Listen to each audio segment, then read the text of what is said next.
A menudo oímos hablar del multiverso en los medios de comunicación, en películas de ciencia ficción, pero ¿qué es exactamente el multiverso? ¿Tiene alguna base científica? ¿Y el multiverso que vemos en las películas se parece a la imagen del multiverso que nos da la ciencia? De todo esto vamos a hablar. Podemos decir genéricamente que la hipótesis del multiverso es que además del universo que podemos observar, existen otros universos, de tal manera que nuestro universo, el universo observable, sería solo un elemento dentro de una colección enorme, quizá infinita, de universos. Y desde ese punto de vista, la hipótesis del multiverso sería algo así como la revolución copernicana llevada al límite, porque recordemos, Copérnico lo que propuso es que la Tierra no es el centro del universo, sino que es un planeta más. Luego, posteriormente, se entendió que el Sol tampoco era el centro del universo, sino que el Sol era una estrella más dentro de la Vía Láctea. Y posteriormente, a comienzos del siglo XX, se comprendió que nuestra Vía Láctea es solo una galaxia más dentro de un universo lleno de miles de millones de galaxias. Y ahora, la hipótesis del multiverso lo que nos diría es que todo el universo observable es solo un universo más dentro de una colección gigantesca de universos. Ahora, a diferencia de las otras revoluciones copernicanas, sí que hemos visto otros planetas, hemos visto otras estrellas y hemos visto otras galaxias. Sin embargo, no hemos visto otros universos. Así que, de momento, nos movemos en el terreno de la especulación teórica. Pero hay que decir que algunas de estas especulaciones tienen una base científica muy seria y, por lo tanto, son algo más que hipótesis locas. Y aquí vamos a hablar de las dos especulaciones que pensamos que son más interesantes y más representativas desde el punto de vista científico, que son el multiverso inflacionario y el multiverso cuántico. Y vamos a empezar con el multiverso inflacionario. ¿Qué es el multiverso inflacionario? El multiverso inflacionario se basa en una hipótesis que es la hipótesis de la inflación cósmica o del universo, no multiverso, sino universo inflacionario. ¿Y qué es esa hipótesis? Esa hipótesis es la suposición de que cuando el universo era muy joven, es decir, en los primerísimos instantes del universo, todo el espacio, que podía ser un espacio quizá muy pequeño, estaba lleno de un campo que lo llenaba todo. Podemos llamar a este campo el campo phi. Y este campo podemos imaginarlo como una especie de campo electromagnético, aunque es un poco distinto, porque el campo electromagnético tiene direccionalidad, mientras que este campo no podía tenerla. En física se llama un campo escalar. Y como todo campo, el campo phi debería tener un potencial. ¿Y qué es un potencial? Un potencial, que se suele denominar por la letra V, es simplemente la energía que almacena el campo por el hecho de tener un valor. Por ejemplo, en nuestro campo phi, si representamos los valores del campo phi frente al potencial, podría tener un potencial de este tipo. De hecho, hay muchos campos que tienen potenciales así en teorías físicas. Y como vemos, en este potencial hay un valor que podemos llamar phi sub 0, en el cual el potencial es mínimo. Este sería el vacío verdadero de la teoría. Ahora bien, podría suceder, y esto es una hipótesis importante del modelo inflacionario, que inicialmente el campo phi no estaba en este valor, sino que estaba fuera de él. Por ejemplo, podría estar aquí, en el máximo, o cerca de él. Esto se llama una situación de falso vacío. Bien, ¿y por qué esto es importante?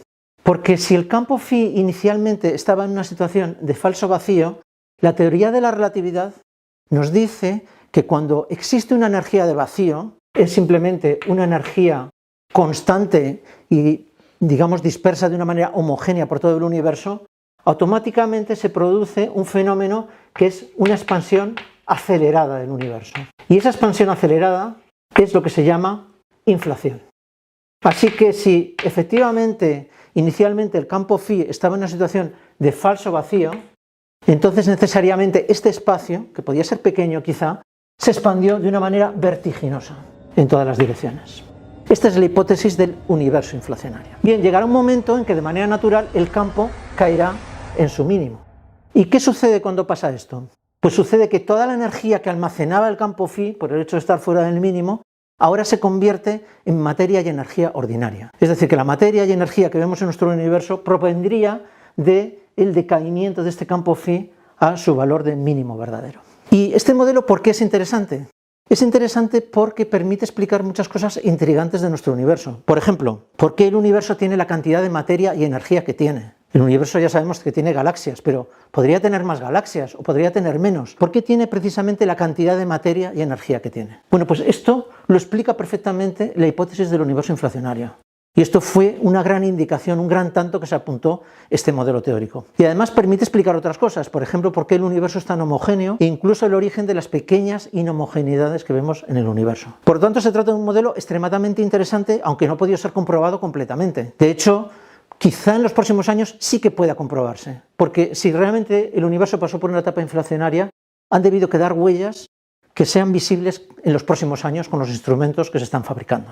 Bien, por lo tanto tenemos un modelo de universo interesante, que es el universo inflacionario, pero ¿qué tiene que ver esta inflación cósmica con el multiverso? Bien, para entenderlo tenemos que imaginarnos mentalmente que estamos en aquella época remota de falso vacío en la que el universo se expandía de una manera vertiginosa. ¿Qué sucedió? Pues sucedió que en algunos puntos aleatorios, por ejemplo en un punto aquí, el campo phi cayó en su mínimo verdadero y por lo tanto se generó una burbuja de vacío verdadero dentro de este universo de falso vacío. Y posteriormente se generan otras burbujas en otros lugares. Estas burbujas crecen y podría pensarse que al final se fusionan unas con otras y todo lo que antes era falso vacío acaba siendo vacío verdadero y con eso se habría completado el proceso. Pero sin embargo no es así, en la mayoría de los modelos inflacionarios no es así. ¿Por qué? Porque aunque las burbujas crecen, el espacio que hay entre ellas crece todavía más rápido, porque está en una situación de falso vacío. Las burbujas crecen, pero se separan a la vez. Y la separación es mucho más rápida que su crecimiento. Es decir, que las burbujas, en vez de fusionarse, cada vez están más lejos unas de otras. Eso sí, en el espacio intermedio se siguen generando nuevas burbujas. Y cada una de estas burbujas termina correspondiendo a un universo independiente. Desde ese punto de vista, nuestro universo, el universo que podemos observar, sería solo una pequeña burbuja que se enciende y se apaga dentro de este multiverso infinitamente más colosal. Ahora bien, podemos dar una vuelta de tuerca a este multiverso inflacionario. ¿De qué manera? Antes hemos supuesto que había un solo vacío verdadero, un solo mínimo estable para el campo phi. Pero podría haber otros mínimos. Por ejemplo, podría haber un segundo mínimo aquí. Y estos mínimos adicionales podrían tener propiedades físicas distintas. Por ejemplo, la energía de vacío sería distinta en este vacío y en este vacío de aquí. Por lo tanto, en la imagen anterior, en la que teníamos el universo expandiéndose de manera vertiginosa y se creaban burbujas que correspondían a universos distintos, ahora estos universos pueden además corresponder a vacíos diferentes y por lo tanto pueden tener propiedades físicas diferentes. Bien, ¿y cuántos vacíos hay posibles? Pues realmente no lo sabemos. Para saberlo necesitaríamos conocer cuál es la teoría fundamental de la naturaleza y no sabemos cuál es. Sin embargo, disponemos de algunas teorías muy interesantes. Por ejemplo, la teoría de cuerdas. La teoría de cuerdas es una teoría extremadamente interesante porque es el candidato más importante para unificar la gravedad con las otras interacciones fundamentales. No vamos aquí a describir lo que es la teoría de cuerdas, pero hay que decir que una predicción importante de la teoría de cuerdas es que, a pesar de ser una teoría esencialmente única, sin embargo predice la existencia de muchos vacíos diferentes y con propiedades físicas diferentes. Según la teoría de cuerdas, el número de vacíos sería gigantesco. Algunas estimaciones iniciales decían que podía ser del orden de 10 a la 500 vacíos distintos, es decir, universos con propiedades físicas distintas. Y seguramente estas estimaciones se quedan cortas y el número real de universos diferentes sería mucho mayor que 10 a la 500, es decir, un 1 seguido de 500 ceros. Bien, ¿cómo son estos universos?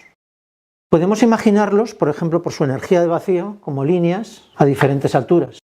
Aquí he pintado solo unos pocos, porque realmente hay 10 a la 500 o más. Cada línea representaría un vacío diferente. Esto es lo que se llama, a veces, en teoría de cuerdas, el landscape o el paisaje de vacíos de la teoría de cuerdas. Bien, inicialmente el universo podía estar en uno de estos vacíos, por ejemplo, en este de aquí. Y entonces, como es un falso vacío, se produciría una expansión acelerada, vertiginosa del universo. Y allí se producirían burbujas con vacíos diferentes. Es decir, este campo podría decaer a este vacío de aquí, o a este de aquí, o a este de aquí. Por lo tanto, tendríamos burbujas con propiedades físicas distintas.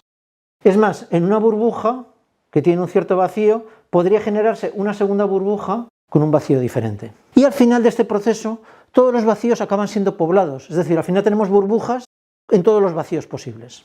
Estas burbujas, estos universos independientes, podrían tener propiedades físicas muy diferentes. ¿Cómo de diferentes son esas propiedades físicas? Bueno, pues según la teoría de cuerdas, la energía de vacío podría ser distinta, pero también otras propiedades físicas, por ejemplo, la intensidad de la fuerza electromagnética. O, por ejemplo, el tipo de partículas elementales que tenemos. Podría suceder que en algunos de estos vacíos el electrón, que es una partícula muy familiar para nosotros, no exista, o que exista pero con una masa diferente.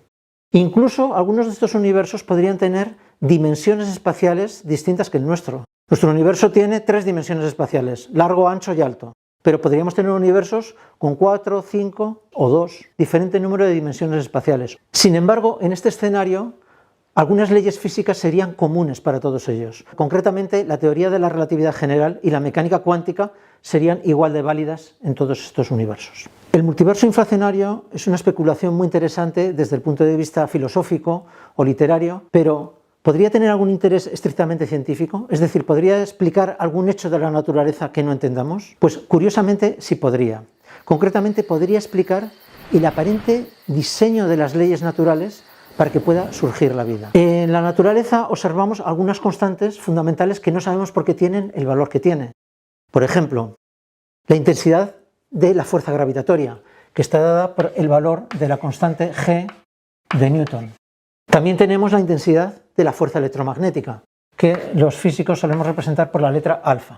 Y tenemos otras constantes, por ejemplo, la masa del electrón y la masa de otras partículas, etc. Y sucede que si estas constantes, en vez de tener el valor que tienen, tuvieran un valor ligeramente más grande o más pequeño, no podría surgir la vida. Por ejemplo, las estrellas no podrían producir carbono y oxígeno, que son elementos esenciales para la vida, o los producirían en cantidades irrisorias. Así que parece como si estas constantes estuvieran ajustadas a propósito para que en el universo, después de millones de años de evolución, en algún planeta pudiera surgir la vida. Y esto es una cosa muy llamativa. ¿Es esto pura casualidad? Podría ser, pero el multiverso nos da una perspectiva diferente sobre este hecho. Y para ello podemos pensar en el siguiente hecho evidente, y es que la vida solo puede surgir en un sitio donde se den las condiciones necesarias para que surja la vida. Esto es una verdad tan obvia que hasta da vergüenza decirla. Es lo que a veces se llama el principio antrópico. Sin embargo, el principio antrópico puede explicar algunas cosas. Por ejemplo, pensemos, la Tierra está a una cierta distancia del Sol. ¿Por qué está a esa distancia y no está a otra distancia distinta? Bueno, sucede que si la Tierra estuviera más cerca del Sol de lo que está, el agua de la corteza terrestre, que está normalmente en estado líquido, y parece que eso es algo esencial para que pueda funcionar la vida, estaría evaporada porque la Tierra estaría más caliente al estar más cerca del Sol y todo el agua estaría evaporada. Por lo tanto, no podría surgir la vida, como le sucede a Venus. Si la Tierra estuviera un poco más alejada, sucedería lo contrario. El agua estaría congelada y tampoco podría surgir la vida, como le sucede a Marte. Y resulta que la Tierra está a la distancia justa para que el agua esté en estado líquido y pueda surgir la vida. ¿Es esto una casualidad? No. Lo que pasa es que realmente hay millones de planetas en la Vía Láctea y algunos de ellos justamente están a la distancia adecuada para tener agua líquida. Y nosotros, como somos seres vivos, inteligentes, necesariamente tenemos que habitar en uno de esos planetas privilegiados. Pues algo así pasaría con el multiverso. Cuando tenemos un escenario de multiverso, tenemos muchos universos distintos, con propiedades físicas distintas, con constantes de la naturaleza distintas. En la mayor parte de ellos, la vida no puede surgir. Solamente surgirá en aquellos en los que las constantes tengan valores adecuados para que surja la vida. Y nosotros, como somos seres vivos, inteligentes, necesariamente tenemos que habitar en uno de esos universos. Para finalizar, ¿se parece el multiverso inflacionario al multiverso que vemos en las películas de ciencia ficción? Bueno, al menos en un aspecto no se parece. En las películas de ciencia ficción suele pasar que los protagonistas pasan de un universo a otro con una facilidad pasmosa. I am Spider-Man in my world. Sin embargo, aquí vemos que los distintos universos están separados por distancias enormes.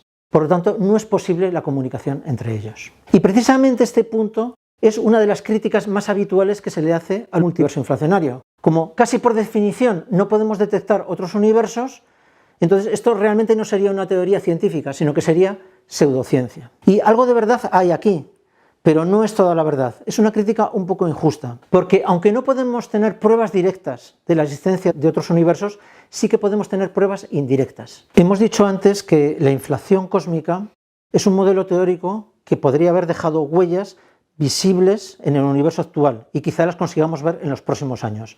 Si esto es así, no solamente habremos comprobado de una manera muy convincente el escenario de inflación cósmica, sino que como el multiverso inflacionario es una consecuencia necesaria de la inflación cósmica, también habremos obtenido un respaldo experimental importante a este tipo de escenario. Hasta aquí el multiverso inflacionario. Pero hemos dicho al principio que existe otro tipo de multiverso, el multiverso cuántico, que es aún más fascinante que el multiverso inflacionario. ¿En qué se diferencian? En el multiverso inflacionario, los distintos universos son entidades físicas como burbujas separadas por distancias enormes. Sin embargo, en el multiverso cuántico, los múltiples universos comparten espacio y tiempo, es decir, están en el mismo sitio simultáneamente. Pero si queréis saber más, este otro tipo de multiverso, el multiverso cuántico, os lo contaremos en un próximo vídeo. Así que hasta pronto.